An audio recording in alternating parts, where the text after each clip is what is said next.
All right, welcome back. So this is going to be my preview of day 3 of the group stage. Like I'd mentioned in my last video, which I reviewed day 2. So if you didn't see that, be sure to check it out. A lot of the teams are starting to settle into their spots in their group stages. We're starting to see which teams are candidates for finishing top of the group, finishing upper bracket, and which ones are most likely up for elimination. I will say that Group B is a lot closer near the bottom.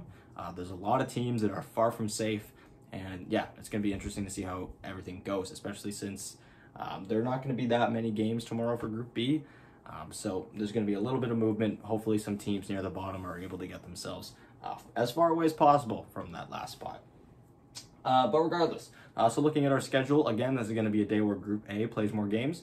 So in general, when you're doing your fantasy picks, and when I go through my fantasy picks, I'm going to be going through teams from Group A that are going to be playing 3 series, just because it's a huge difference maker when it comes to actually producing fantasy points.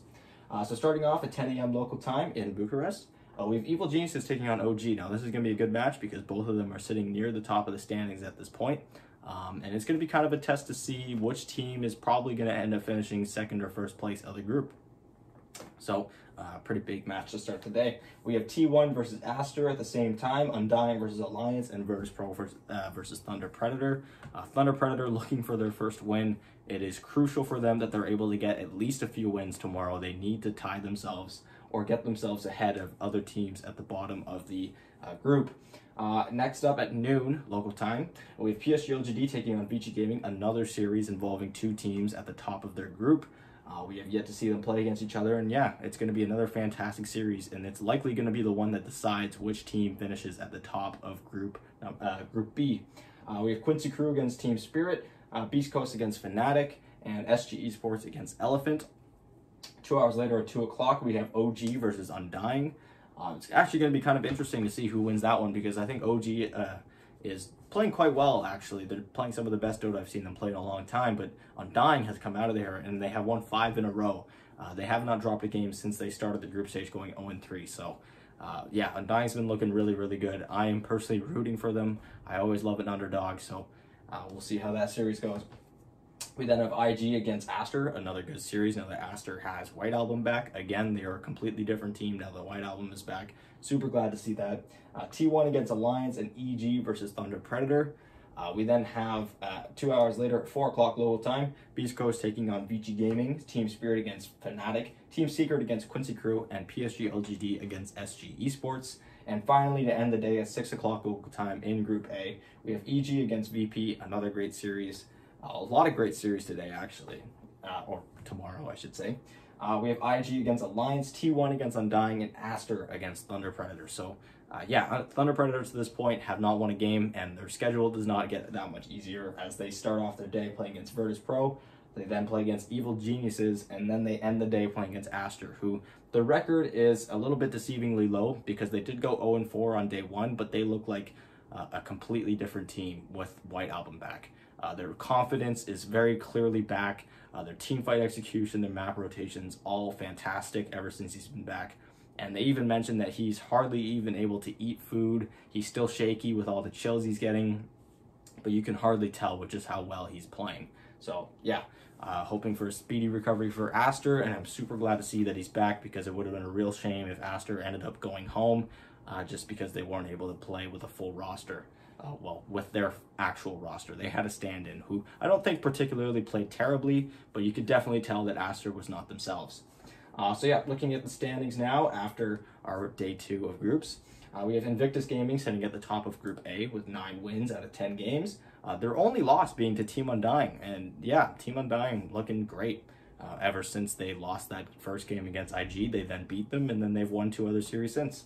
OG sitting at 7 wins, EG, Undying, and Virtus Pro, all with 5 wins as well. Just beneath them, we have Alliance with 4, Aster with 3, T1 with 2, and like I had mentioned before, Thunder Predator with 0 points so far. They've played half of their series. They need to start getting wins. Their schedule does not get much easier for them from here, but it's super important that they get at least a few wins tomorrow just to get the momentum going.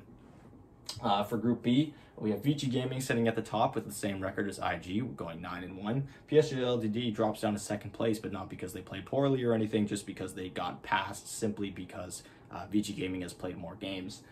Secret sits at 6 points, Beast Coast at 5, Elephant at 4, Fnatic at 3, and then we have a three-way tie at the bottom of the groups.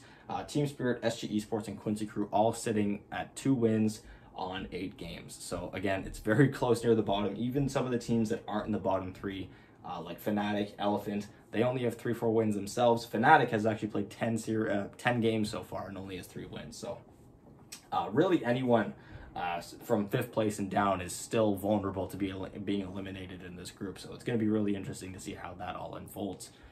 Just for some extra notes before we get into our fantasy picks, Virtus Pro and OG and IG are the only teams in Group A that are not playing 3 games tomorrow. So even though they have some pretty fantastic point producers on their teams, just keep that in mind that usually having games played, more games played is one of the most important factors when picking for fantasy. So I'm going to be not really prioritizing any players from that, even though they've done pretty well for themselves. Again, they're just playing less games.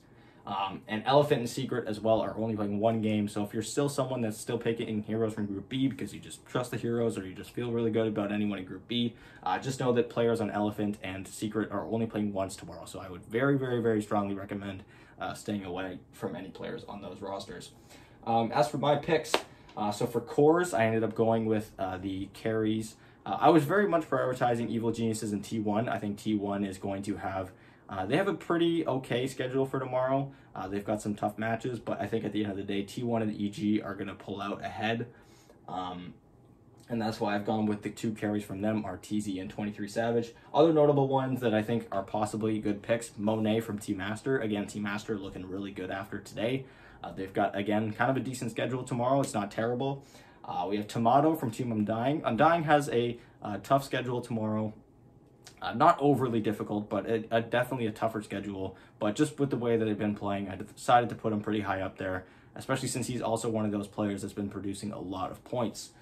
We have Nico Baby that I've put on here. I know Alliance hasn't been performing super well, but Nico Baby is still pulling in some decent points, although Alliance does have a pretty tough schedule tomorrow. And then finally, I did not want to put... The only other team in this group that is playing 3 games that I didn't take a player from is Thunder Predator, and I decided to put Ice Ice Ice over him just because I think that Ice Ice Ice being on EG is going to get more points, even though he's an offlaner, than MNZ on Thunder Predator. So those are my top candidates.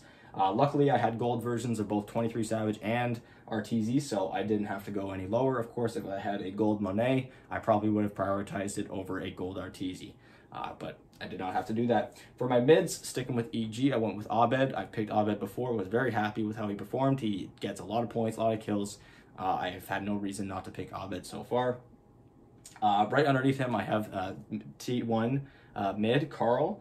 And then, of course, I have White Album. The only reason I have White Album beneath Carl is just because of the fact that he's sick. I know you can hardly even tell that he's sick with how well he's been playing, but there's just that factor.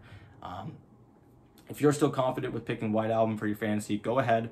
I just thought I would throw him on there. I just didn't want to put him above Carl or Abed. For my supports, I went with Fly and Whitemon. Again, the 2-5 positions for T1 and Evil Geniuses. Right beneath them, I put Crit, Lonum, Zephyr, and Borax. So pretty much all the supports from Aster, T1, and EG, which I'm hoping and predicting that those teams do the best tomorrow out of all the teams playing 3 series. So yeah, that does it for my fantasy picks. I think today I ended with just around 500 fantasy points on the day. So I'm pretty happy with my picks from yesterday, and so I'm hoping to be happy with my picks from today. Or for tomorrow, I should say. But yeah, anyways, let me know what you guys think. Who did you end up going with for your fantasy? Do you think I missed out on anyone here that I should be taking note of? Let me know your thoughts in the comment section down below. And which series are you most excited for tomorrow? We have a lot of great Dota coming. I know I'm personally excited for all of EG's series, other than maybe the one against Thunder Predator. As well as the PSG LGD versus VG Gaming series. That's going to be a great one. But yeah, let me know what you guys think in the comment section down below as always. And yeah, I'll talk to you guys tomorrow with a review of day number 3.